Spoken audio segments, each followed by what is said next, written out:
Administrative distance is a super important value that is assigned to any source of routing that can come in and feed the routing table. And although the way that we're usually tested on this is very Cisco oriented, all routing platforms have this. That includes firewall platforms. So it doesn't really matter the vendor. And you'd even see this in Microsoft.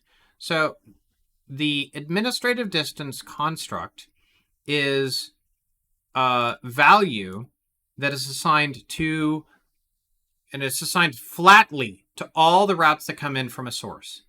So all the routes that come in from the dynamic routing protocol of OSPF comes in one way, BGP another. So what are the big administrative distances that we should know?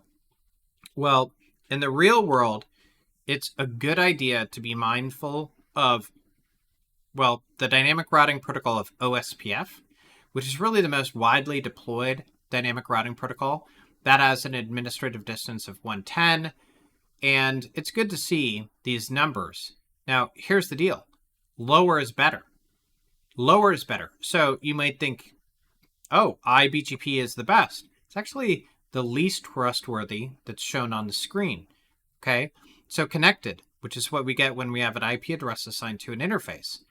That's the most trusted. You can't trump that, because if we're not addressed right, all bets are off.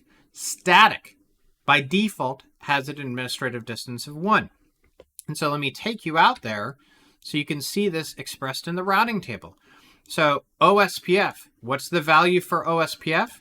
It's right here. It's tucked inside of the routing table. 110. It's the first number. The second number is the metric, which is the cost value. So BGP up top, 20. OSPF, 110. So we could see this. I haven't manipulated this. This is the default values that we get.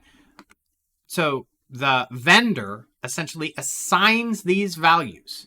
It says across the board, by default, they're going to come in with this particular value. And so I would want you to know that EIGRP is 90, OSPF is 110. Those are the most important of the numeric values to keep memorized.